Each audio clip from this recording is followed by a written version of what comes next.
Hey guys, what's going on? James here, and in this video today, we're going to be talking about the question, should the Tampa Bay Buccaneers draft a quarterback in the upcoming 2021 NFL Draft? And by the way, if you guys are new, go ahead and subscribe. That would be greatly appreciated. And if you do like these types of videos, hit the like button. It helps me make future decisions on the content that is made here on the channel. But about a little less than a week ago, 4 days ago, I made a poll on the community channel. Now, I've been talking about community tab polls a lot here on the channel, and if you guys haven't gone and checked out the community tab on the YouTube channel, go check it out. It's a lot of fun. I'll probably have a link to it somewhere in the comment section below. It's a great way to interact with you guys, and I can't stress that enough. I mean, I'm trying to do polls and posts every single day, and I really do love the interaction I get from you guys. It means the world to me. But I asked this question. I know this question has been on everybody's mind, so I want to know, do you think the Tampa Bay Buccaneers should draft a quarterback in the 2021 NFL Draft? We had 290 votes on this poll, and this was the results.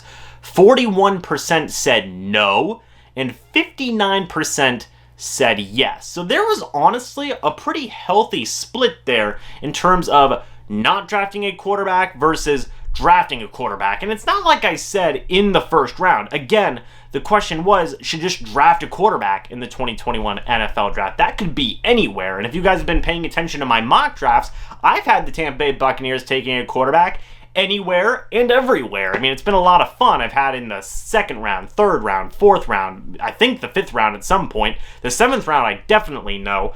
I think that the Tampa Bay Buccaneers have a strong possibility of taking a developmental quarterback in this upcoming draft. And the reason for that is because I always go back to a quote that Bruce Arians gave pretty recently when he was asked about the needs or what he wants coming out of this NFL Draft. And Bruce Arians, again, I'm paraphrasing here, but he had said speed on defense, depth along the trenches, that being interior offensive line and defensive line, and a developmental quarterback. That's straight out of the head coach's mouth. So that has led me and a lot of other people to believe that, yeah, the Buccaneers are possibly going to potentially be taking a developmental quarterback. And I believe somebody else had also asked Bruce Arians a question as to if the right guy is there, does it matter what round? That's paraphrasing the question. To paraphrase the answer, Bruce Arians had said, essentially, if the right guy is there, it doesn't really matter what round. That, again, I'm very much paraphrasing, and I will find those quotes and I will put them down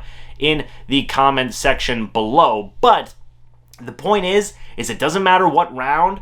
The Tampa Bay Buccaneers are going to be considering a developmental guy every step of the process in this draft, which myself personally, I think is the move to make. And I've seen a lot of people say that's not a win now move. The Buccaneers have got to do stuff to help them win now. Guys, whenever you look at the needs of the Tampa Bay Buccaneers, and we've already talked about that, the needs are not dire. Now, I understand people not wanting a quarterback in round one. There are certainly other needs there, which I will address in future videos of what I think the Tampa Bay Buccaneers should do in round one. But when you really break it down and you really look at it, yeah, the Tampa Bay Buccaneers do need a developmental backup quarterback, potentially. I mean, Ryan Griffin's the only other guy under contract right now besides Tom Brady. I want them to bring back Blaine Gabbert. I think they will bring back Blaine Gabbert, but you still need that young guy. Every quarterback is over the age of 30 or 40 on this Tampa Bay Buccaneers roster if a developmental guy is not selected in the NFL Draft. So I think that that's huge. I also look at what happened in New England. You saw guys like Jimmy Garoppolo and Jacoby Brissett and Jarrett Stidham all get drafted at different points during Tom Brady's career. Didn't necessarily work out in the case of Jarrett Stidham yet, but Jacoby Brissett, he's had a pretty good and healthy career starting in certain situations in the NFL, and then Jimmy Garoppolo turned into a full-time starter. You know, it might not happen for very much longer for the San Francisco 49ers, given what they do with that third overall pick, but I still like to believe that Jimmy Garoppolo will probably be a starting quarterback somewhere after next season in the NFL. So the point I'm trying to make is, it makes sense for a lot of different reasons. The Buccaneers flat out don't have a ton of needs, so they can afford to get a developmental guy. It doesn't even have to be in, say, super early rounds. It doesn't have to be in round 1. I think it could make sense in round 2, but it might not even have to be in round 2 either. Round 3, round 4, round 5, that would be a pretty good sweet spot. I think round 6 and 7, that's too late to really consider a developmental guy who could be a long-term option, in my opinion. And in round 1, and then I think in the case of round 1, that's just simply too early. And whenever you look at all of the current quarterbacks who could potentially be available at that spot at pick number 32, if the Tampa Bay Buccaneers were to stay put, there's nobody who makes immediate sense. Like Kyle Trask, Kellen Mond, Davis Mills, those guys I think are all good quarterback prospects, but I don't think it would make a good amount of sense to take them with pick number 32. Now, I'm not the Tampa Bay Buccaneers. They could do that potentially, but at the end of the day, I don't think that they will take a quarterback at pick 32. They may trade up to take one. I don't think that's going to happen. I'm just saying it is at least a possibility. Even if it's like a 1% chance of it possibly happening, it's still an option out there. I think when everything's said and done, I do think the Tampa Bay Buccaneers will be in that sweet spot of rounds 2, 3, 4, or 5 in selecting a quarterback. I don't think they'll do it in the first round. I don't think that they would do it in rounds 6 to 7. And ultimately, yeah, I think it makes a lot of sense for a lot of different reasons. We've heard Bruce Arians give his thoughts on it. We've heard Jason Licht even give his thoughts on it. Recently, he was quoted about talking about getting a developmental quarterback and having the right guy be there for the Tampa Bay Buccaneers pick if it matches up with their board.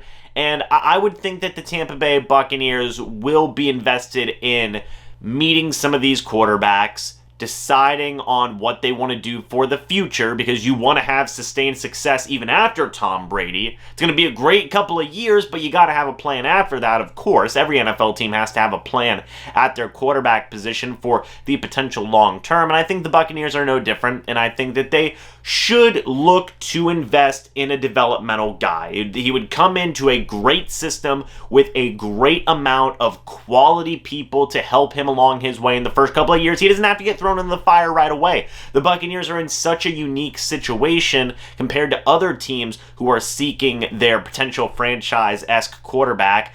In today's NFL, a lot of those guys just get thrown into the fire right away. We've actually seen that before with the Tampa Bay Buccaneers with Jameis Winston. Now, that was the number 1 overall pick, not a potential 2nd, 3rd, 4th, or 5th rounder, but the point is that if you give a guy time and you have just an incredible veteran, and the Buccaneers have an incredible veteran who can start for a couple of years while that young quarterback develops, that's the best situation you could possibly hope for. There aren't a lot of negatives to getting a young guy to develop. And I've seen people say, come on, win now, move. And I completely understand that. But again, right now as it stands, the Buccaneers just point blank don't have a lot of win now moves that they need to make because they already made all of their win now moves. If you look, in the Tampa Bay Buccaneers get a couple of more high-tier depth needs, let's say at edge rusher and maybe offensive line. That's it. Everybody else who the Buccaneers may potentially draft, I mean, they're going to be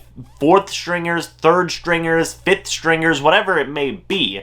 So a developmental quarterback, you could argue, can be pretty high up there on the Tampa Bay Buccaneers list of needs simply because they're just running out of needs, even at the depth position issues there. So overall, when everything is said and done, I think the Tampa Bay Buccaneers should select a quarterback. It seems like they may be leaning more towards that option if the right guy is there. I don't think it should happen in round 1. I want to go ahead and clarify that.